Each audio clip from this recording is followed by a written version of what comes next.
Halo adik-adik mahasiswa, bertemu lagi dengan saya, Ibu Putu Devi Yustisia Utami. Saya adalah salah satu dosen pada Fakultas Hukum Universitas Udayana yang mengampu mata kuliah Hukum Perbankan. Nah, pada video pembelajaran kali ini, saya akan mengajak adik-adik untuk mempelajari mengenai restrukturisasi lembaga perbankan ya, yang terdiri dari merger, konsolidasi, dan akuisisi perbankan. Sebelum kita mulai, izinkan saya untuk men-share screen terlebih dahulu. Mohon ditunggu.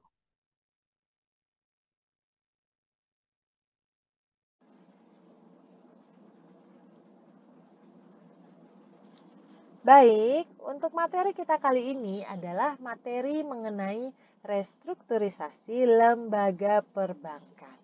Pada video sebelumnya, jika adik-adik telah mempelajari mengenai likuidasi, kemudian pengawasan bank, pada kali ini kita akan mempelajari restrukturisasi lembaga perbankan, di mana hal ini dilakukan apabila suatu bank mengalami permasalahan atau justru ingin meningkatkan ekspansi dari perusahaannya. Seperti apa restrukturisasi lembaga perbankan melalui merger, akuisisi, dan konsolidasi, kita akan bahas dalam video pembelajaran kali ini. Apa itu restrukturisasi lembaga perbankan? Pernah adik-adik pasti mendengar ada yang namanya restrukturisasi kredit. Kalau restrukturisasi kredit, upaya perbaikan terhadap kredit yang mengalami permasalahan atau kreditnya dalam kondisi non-performing loan dilakukan penyelamatan perbaikan melalui upaya restrukturisasi. Bagaimana dengan restrukturisasi lembaga perbankan? Jika kita lihat latar belakangnya bahwa kondisi suatu perbankan yang berbentuk perseroan terbatas itu dapat mengalami penurunan. Dalam keadaan normal pun justru lembaga perbankan dia perlu tetap untuk melakukan pembenahan dan perbaikan agar dapat terus unggul dalam persaingan, paling tidak bertahan, atau bisa tumbuh berkembang. Nah, suatu perusahaan perbankan mungkin untuk melakukan perluasan usaha dengan cara melakukan ekspansi intern, tapi juga dapat dilakukan dengan restrukturisasi lembaga perbankan. Jadi ketika bank ingin meningkatkan gitu ya, meningkatkan perolehan keuntungan atau bertahan ingin terus berkembang, maka dia dapat melakukan ekspansi secara intern dan juga dapat melakukan restrukturisasi lembaga perbankan. Apa sih restrukturisasi perusahaan? Kalau kita lihat pendapat para ahli, menurut Swat Husnan dan Eni Pujiastuti bahwa restrukturisasi perusahaan itu adalah merubah struktur perusahaan.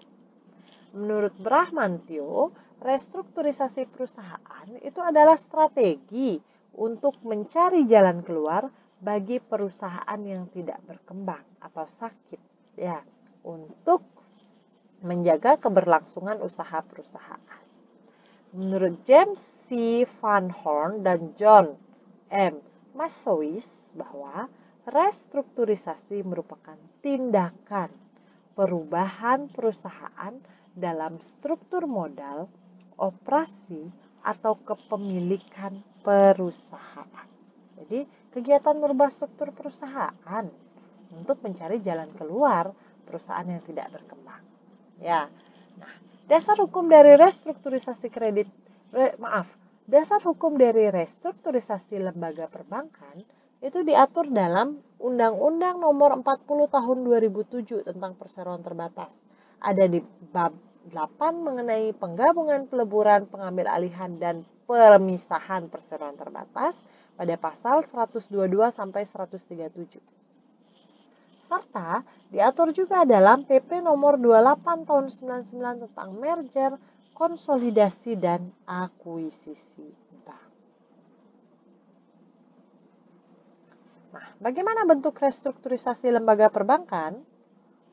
Bentuk restrukturisasi lembaga perbankan itu dapat digolongkan menjadi 3 bentuk, yakni merger, konsolidasi, dan akuisisi. Selanjutnya, pada video kali ini kita akan membahas apa itu merger, Apa itu konsolidasi dan akuisisi satu per satu? Kita mulai dari merger. Apa sih merger?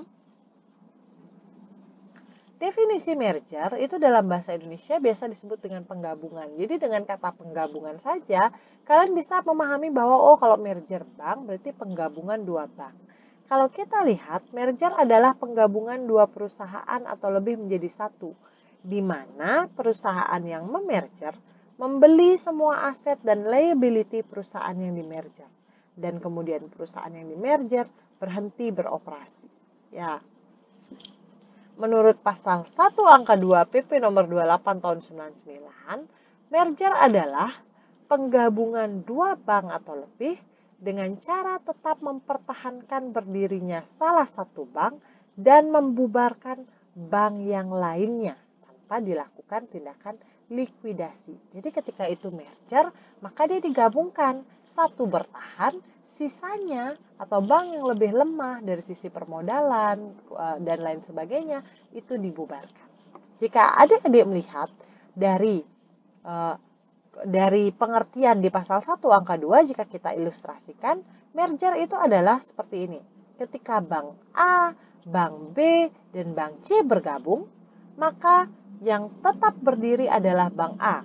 Bisa dikatakan bahwa bank A merupakan bank yang memerger dan tetap beroperasi, sedangkan bank B dan bank C adalah bank yang dimerger dan berhenti beroperasi. Jadi digabungkan yang kuat yang bertahan, seperti itu. Untuk apa melakukan merger?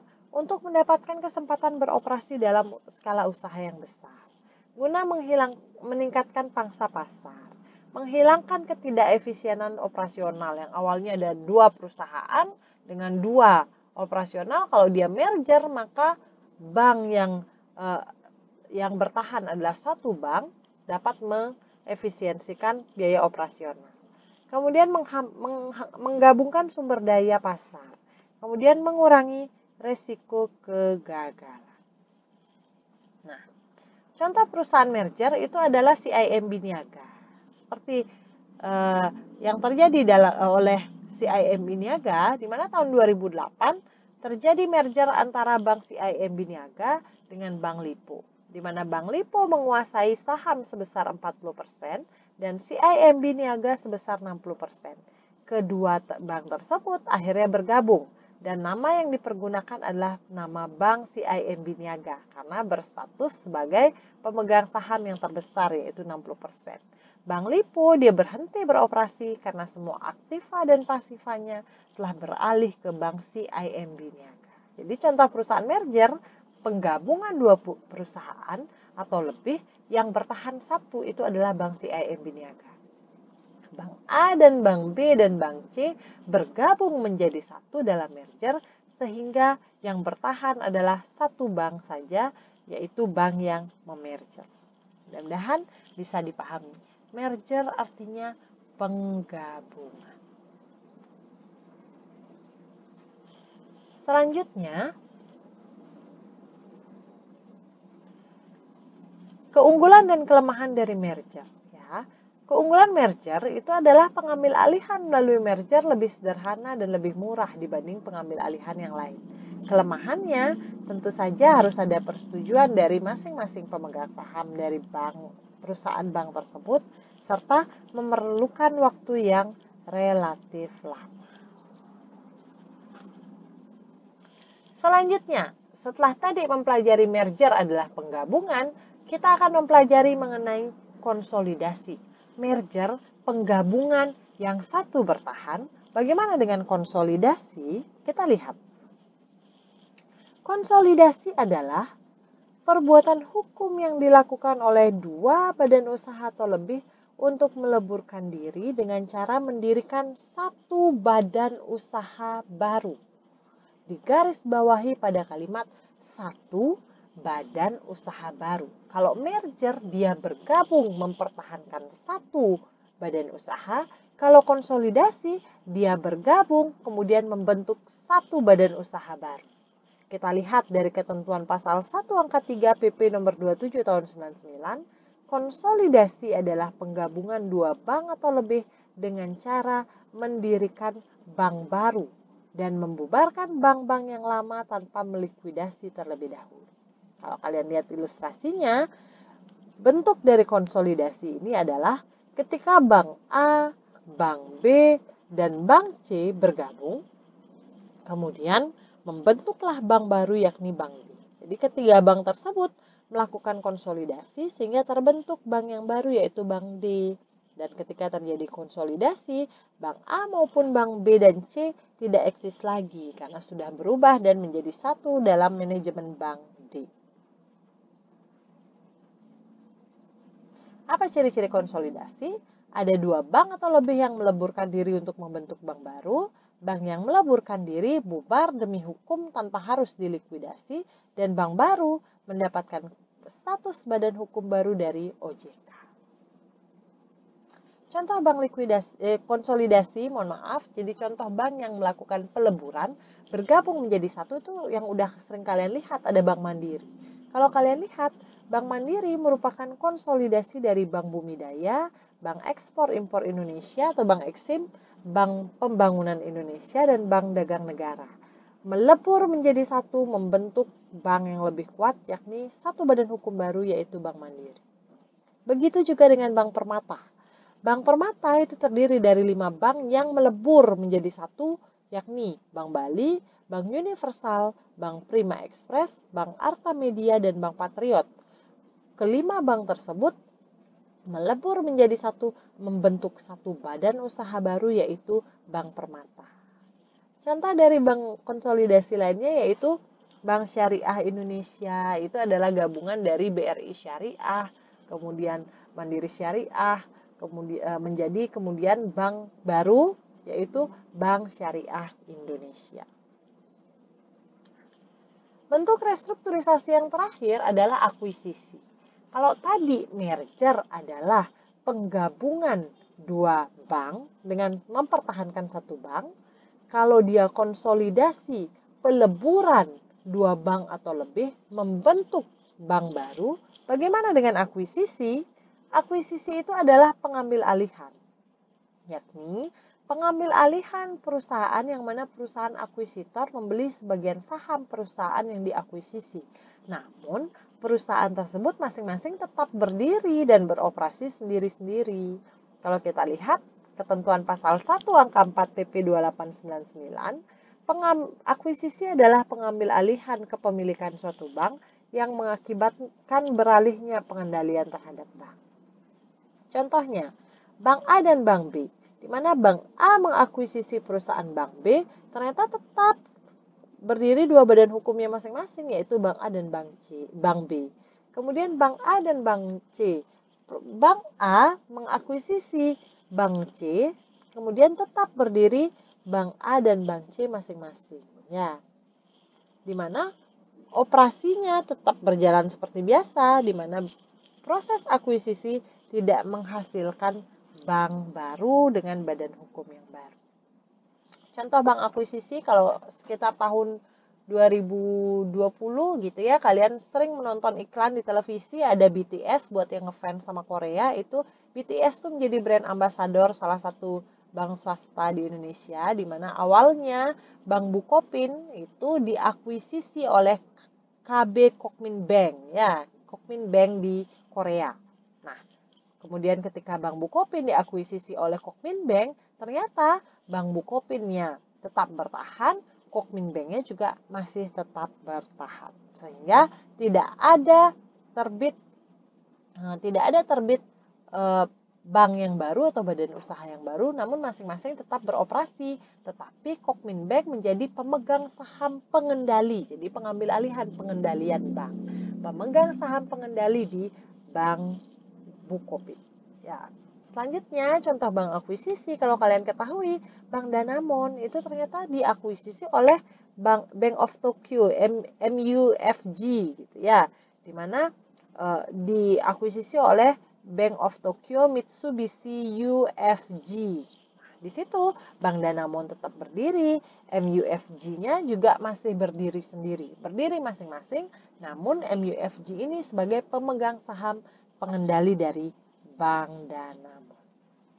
Kalau kalian lihat pada bagan yang saya berikan, dari bagan ini bersumber dari Google ya, di mana kalau dia merger itu adalah penggabungan, ada bank A dan bank B melakukan merger, setelah di merger kemudian berdiri hanya salah satu dari kedua bank yang merger tersebut, di mana perusahaan B lenyap secara hukum, harta kekayaan perusahaan A ditambah dengan harta kekayaan B, dan komisi pemegang sahamnya berubah dengan masuknya pemegang saham dari bank B. Jadi merger penggabungan dua bank di mana salah satu bank tetap bertahan. Kemudian akuisisi. Nah, sebelumnya ada dua perusahaan, perusahaan A dan perusahaan B. Kemudian perusahaan A itu mengakuisisi perusahaan B, masing-masing tetap masih berdiri sendiri-sendiri. Namun perusahaan A itu sebagai perusahaan yang mengakuisisi sebagai pemegang saham pengendali di perusahaan B. Kemudian bagian yang ketiga yaitu konsolidasi, di mana terdapat perusahaan A, B, C yang dalam hal ini adalah bank A, bank B, dan C masing-masing meleburkan diri dan membentuk badan usaha baru, yakni perusahaan D atau bank D. Mudah-mudahan bisa dipahami ya. Jadi restrukturisasi perusahaan atau restrukturisasi perusahaan bank itu adalah upaya untuk memperbaiki kondisi perbankan ya, yang terbagi dalam tiga bentuk. Merger adalah penggabungan dengan tetap mempertahankan satu bank. Kalau dia konsolidasi, peleburan yang kemudian membentuk bank baru. Kalau akuisisi, pengambil alihan saham, namun masing-masing bank yang mengakuisisi, masing-masing bank yang melakukan tindakan akuisisi ini masih beroperasi masing-masing sendiri-sendiri. Tidak ada membentuk bank baru maupun melebur bank yang diakuisisi. Seperti itu ya. Mudah-mudahan bisa dipahami materi mengenai restrukturisasi lembaga perbankan. Sampai jumpa pada video pembelajaran selanjutnya. Dadah, terima kasih.